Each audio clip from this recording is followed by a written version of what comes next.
The day of my grandfather's funeral began under a heavy gray sky that hung low over Newport, Rhode Island. The sea wind blew through the old stone church, carrying with it the smell of salt and rain. I remember how the stained glass windows dimmed the light, and the candles flickered against the cold. My grandfather, Thomas Whitmore, had been gone for 3 days, and though I told myself to stay strong, my hands still trembled when I looked at his portrait near the altar. He had been more than just a businessman. He was a man who built an empire out of docks and ships, who turned one small harbor company into a network of global trade worth $500 million. But more than that, he was the only one who ever looked at me like I could be something more than just the family disappointment. My parents, Elena and Marcus Whitmore, stood beside me, perfectly composed.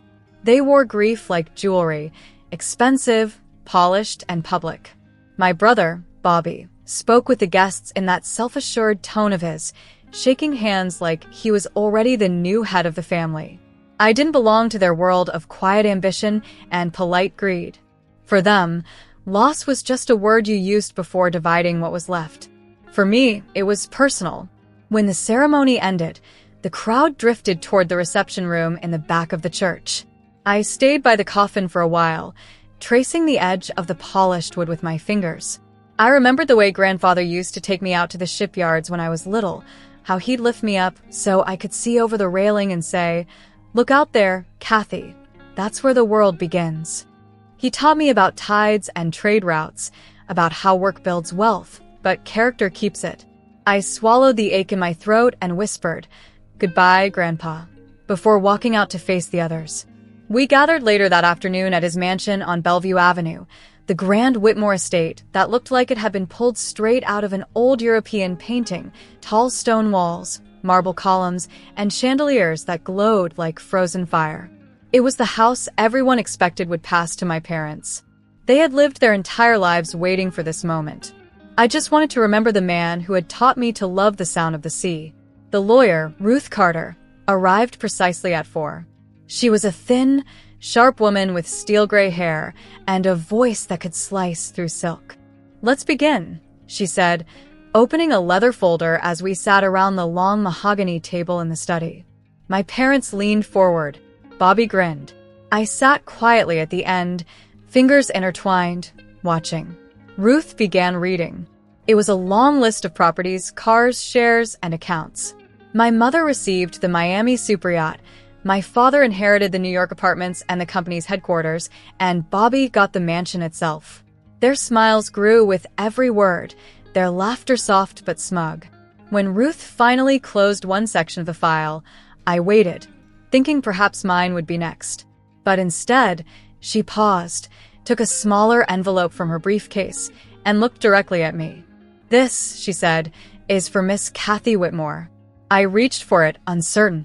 The envelope was small, thin, cream-colored, with my name handwritten across it in the same elegant ink my grandfather used for his letters. My father raised an eyebrow. My mother smirked. Bobby let out a low chuckle. "For me?" I asked quietly. Ruth nodded. "Yes. This was personally sealed by your grandfather before his passing." I tore it open carefully. Inside was a plain ticket to Geneva, Switzerland, departing 2 days later. Folded behind it was a single note in his familiar, firm handwriting. "Go. Be brave. The king awaits you." That was all. No explanation, no signature beyond the letter T. My mother laughed first, a sharp, cruel sound that echoed through the room. "He never cared about you, Kathy," she said. "A ticket? Really? Maybe he wanted to send you far away." Bobby joined in, grinning. "Maybe he thought you'd do better in Europe. You were never much of a Whitmore anyway."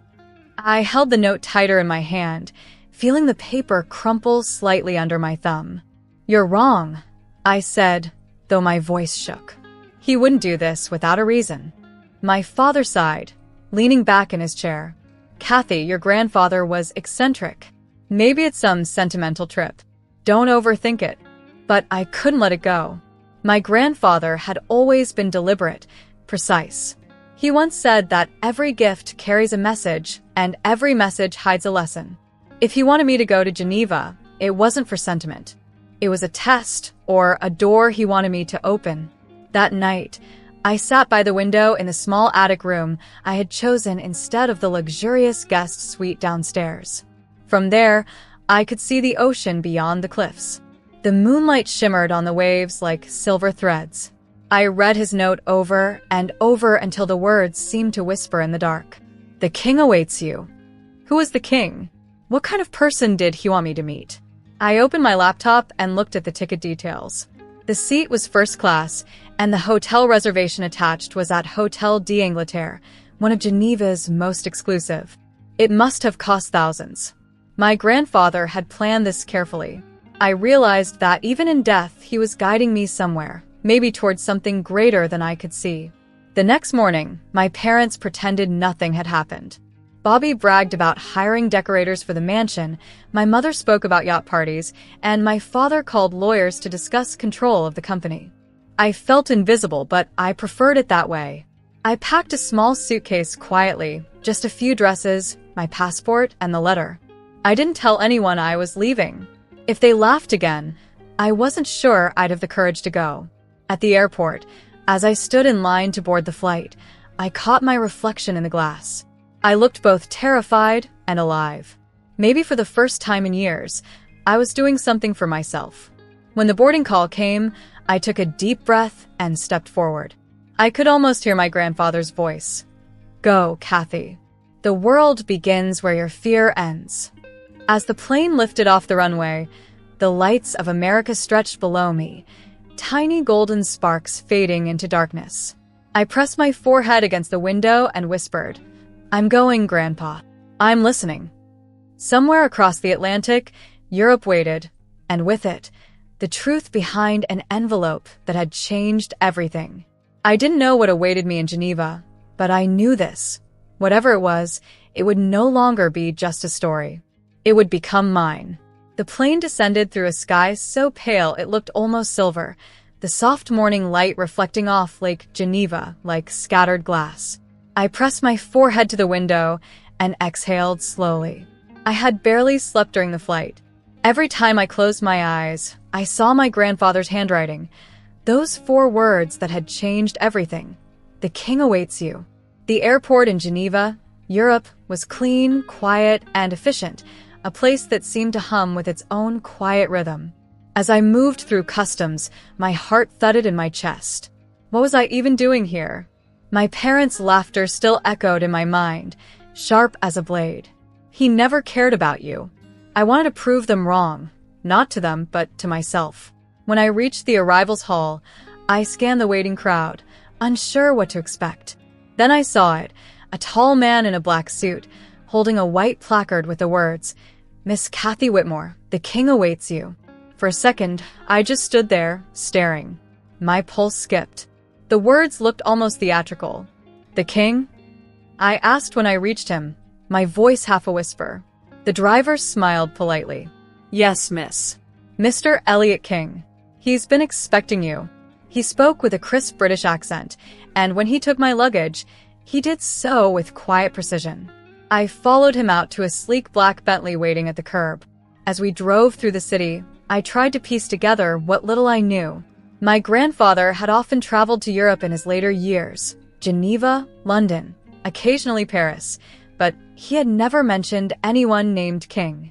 The car wound around the lake, where sunlight rippled over the surface and swans glided like slow white boats.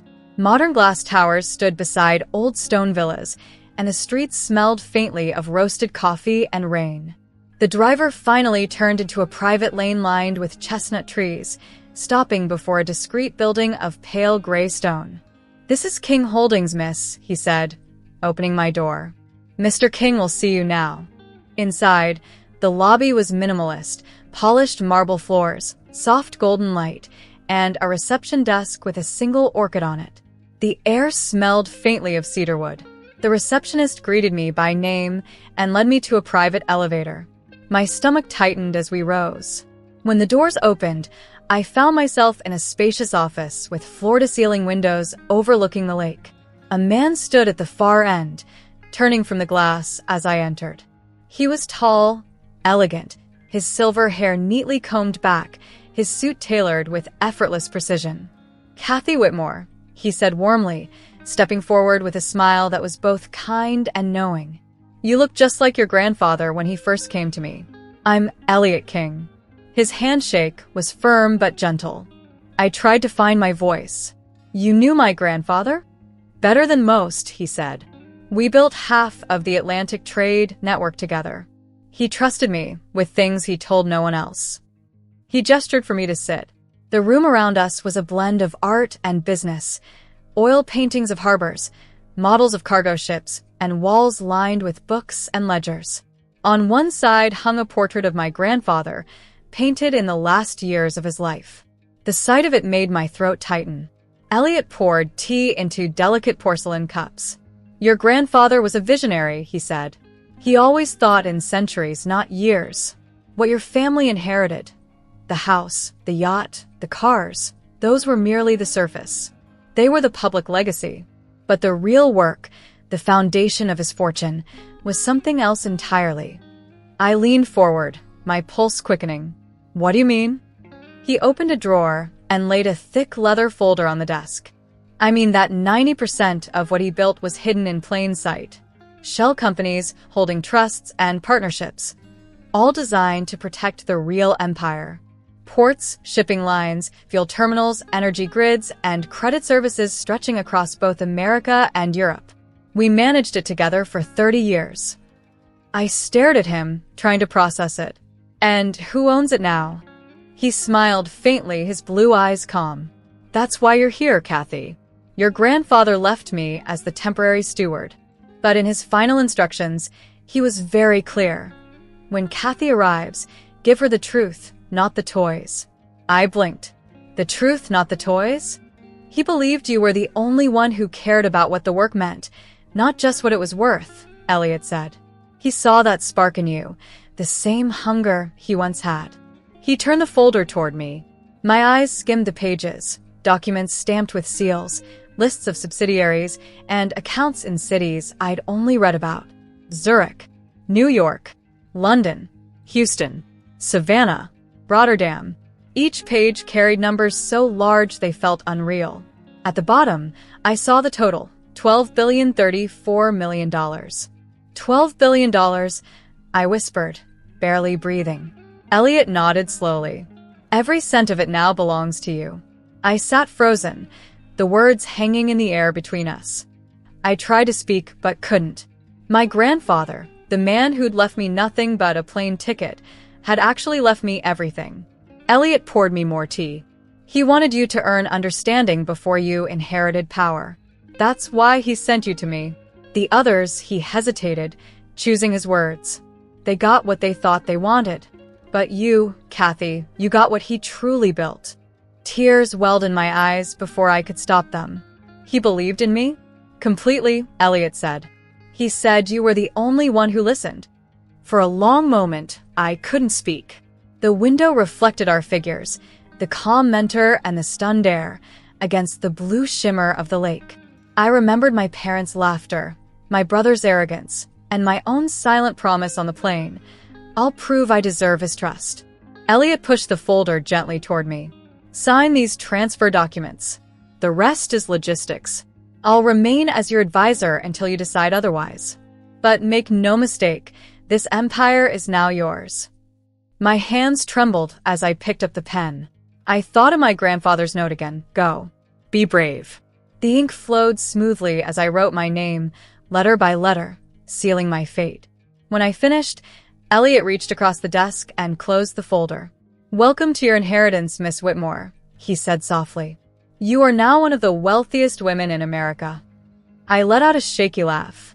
"It doesn't feel real." "It will," he said, smiling. "In time. But remember, your grandfather didn't build this for luxury. He built it for legacy. Use it wisely." As I looked out the window toward the distant Alps, I realized my life had split in two, the world before Geneva and the world after. The girl who'd arrived on that flight was gone. In her place stood someone new, someone my grandfather had quietly prepared for this very moment. I didn't know yet what I would do with $12 billion, but I knew one thing for certain. I would never let it make me like the rest of them. And as I walked out of King Holdings that afternoon, the lake glimmering under the late sun, I heard my grandfather's voice again in my memory, warm and steady as ever. Be brave, Kathy. The world begins with you. When our plane touched down in New York, the morning sun was climbing over the skyline, gilding the towers in soft gold. Beside me, Elliot King sat quietly, reading through a series of papers with his ever-present calm. I watched the city blur past the window as the car drove us north toward Newport, Rhode Island, where my family still lingered in the mansion. The house had become theirs in name, but not in truth. That would change today. The drive was long and silent. I rehearsed what I would say to them, but every word felt too small. How could I explain that everything they believed they'd inherited, the mansion, the superyacht, the visible empire, was a mere facade? That my grandfather had hidden the real wealth, the true empire, in my hands? When the car finally pulled through the gates, my heart was pounding. The Whitmore mansion stood as proud as ever, its white stone glowing in the late afternoon light. I could see my mother and father on the wide front steps, laughing with Bobby, all dressed as if ready for some grand photograph. They held papers, copies of deeds, I assumed, and were talking animatedly to the gardener about renovations. I stepped out of the car, and their smiles flickered. Kathy, my mother said, surprised. You're back already? Geneva couldn't have been much of a trip. Bobby smirked. Did the king send you home empty-handed? I smiled faintly. Not exactly. Then I turned to Elliot. Would you join me inside? He nodded. My heels echoed through the marble foyer as we entered the mansion. The air smelled of lemon polish and old secrets. I called out to Ruth Carter, who had arrived earlier that morning at my request. She appeared from the library, her briefcase in hand and curiosity in her eyes. Thank you for coming, Ruth, I said, closing the double doors behind us. We have business to discuss. We gathered in my grandfather's study, the heart of the house. The heavy oak table was still scarred from the time he and I built a model ship there years ago. Dust caught the afternoon light, floating like ghosts of the past. I handed Ruth a stack of signed documents, stamped with the seal of King Holdings. She flipped through the pages, her professional expression slowly giving way to shock. Kathy, these are transfer deeds. Holdings, equity stakes, controlling shares across multiple subsidiaries. Her eyes darted up to me. Are you saying this is all yours? I nodded. Everything my grandfather built. The Geneva Trust, the Atlantic subsidiaries, the shipping and logistics network, it all passes to me. What my family received is only the public shell. Ruth leaned back in her chair, stunned. Kathy, this changes everything. This isn't just wealth, it's influence, control. You hold the infrastructure that runs half the trade between America and Europe. Elliot, standing by the window, finally spoke. Thomas Whitmore never built his fortune on yachts and mansions. He built it on the movement of goods, the veins of commerce itself. And he hid the crown where only someone who understood the work, not the glamour, could find it. I felt a lump form in my throat. He said the same thing once. I murmured, that beauty fades, but work endures. We spent the next hours combing through the list, and with every name and city, the scale of it grew. The folder was thick with ledgers and maps, but Ruth helped me organize it on paper, line by line. New York, USA, 2 office towers on the East River and a logistics hub connecting rail and port freight. Miami, USA, a superyacht marina and a refrigerated supply chain network. Houston, USA, 3 fuel terminals, plus a majority stake in an energy services firm.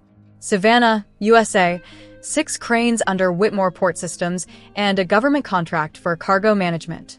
Chicago, USA, a freight line company and a fintech lender serving independent haulers. Ruth looked up from the growing list, her pen paused midair. This portfolio is worth well beyond the reported assets. It must total in the tens of billions. 12, Elliot said calmly. Give or take. She let out a low whistle. $12 billion. My God. I sat in silence, the weight of that number pressing on me like a tide.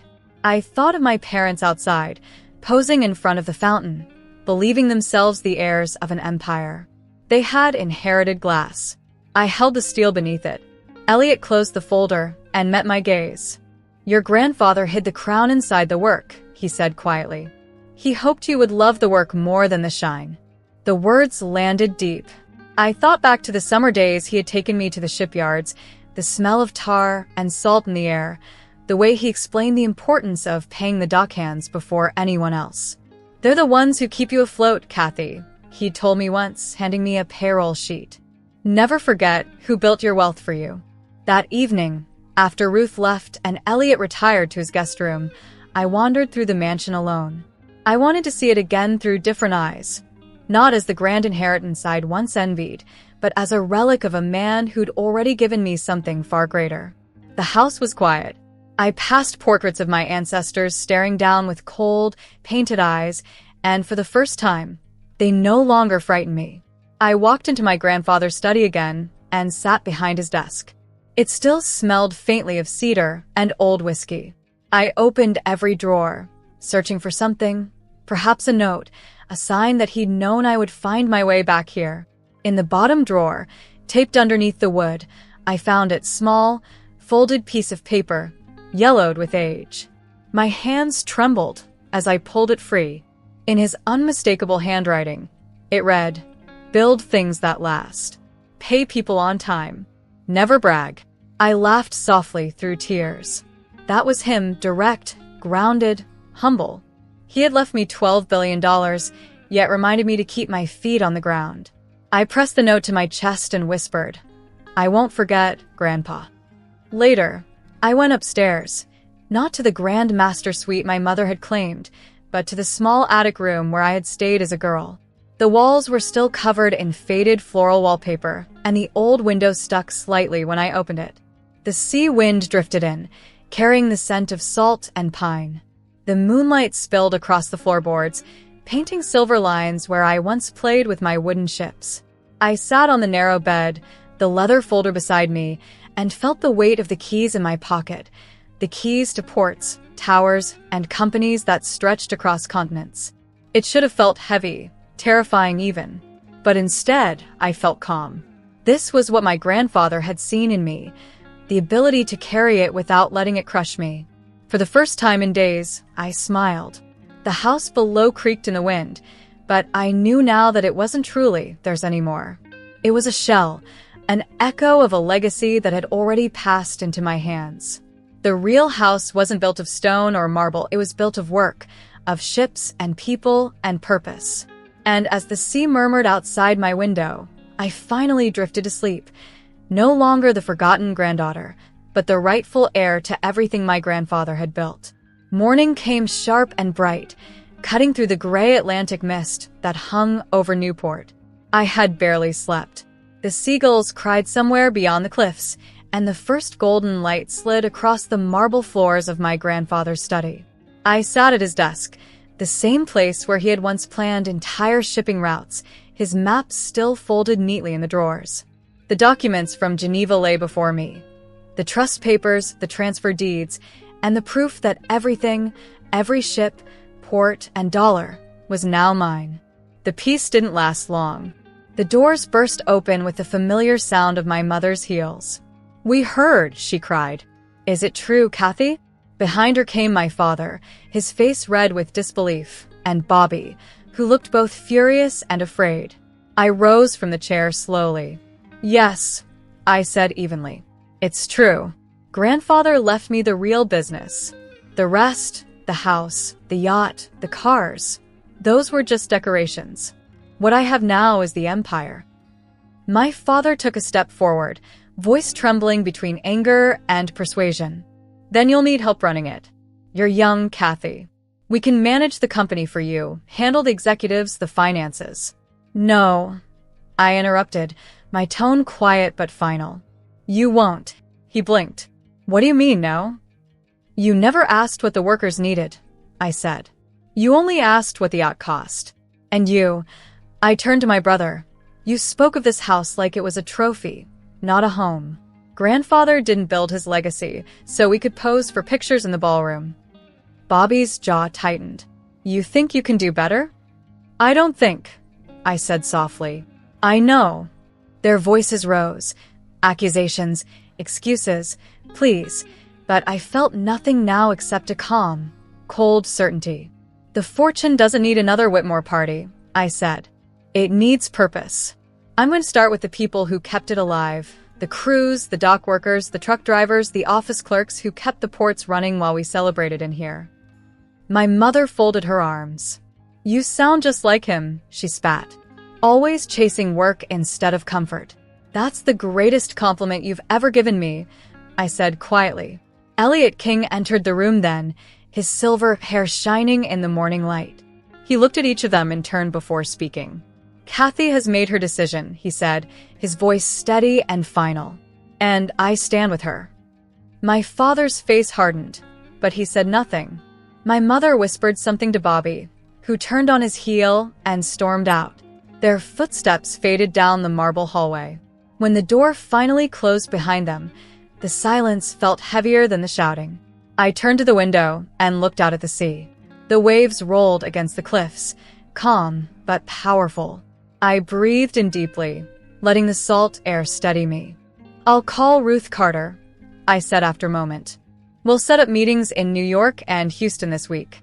Then I want visits arranged to Savannah and Chicago. I need to see every operation, talk to every team, understand where the money really moves. Elliot smiled faintly. That's exactly what your grandfather would have done. I don't want to sit on this fortune, I said. I want to grow it the right way. Real investment, real impact. I'll rebuild our old training programs, improve health plans for our workers, and open a school here in Newport, a place where young people can learn logistics, engineering, and trade finance. Grandfather believed in people more than profits. It's time someone remembered that. He nodded approvingly. You've already begun your reign, Kathy. But not as a queen, as a builder. I laughed softly. A builder sounds just right.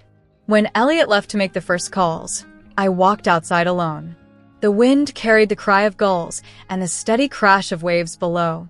I stood at the edge of the terrace, looking down at the flags flying from the portico, America and Europe, side by side. My grandfather had loved both worlds, and now I carried them both within me. I thought of that moment in Geneva, the driver holding up the sign. The king awaits you. I had thought I was going to meet someone powerful, someone who would change my life. But now I understand the truth. There had never been a king waiting for me. The king was the work, the responsibility, the legacy that demanded courage instead of greed. As the wind swept through my hair and the mansion glowed behind me, I whispered into the sea air. There was no king after all, Grandpa. Only your trust in me. And for the first time since the funeral, I didn't feel lost.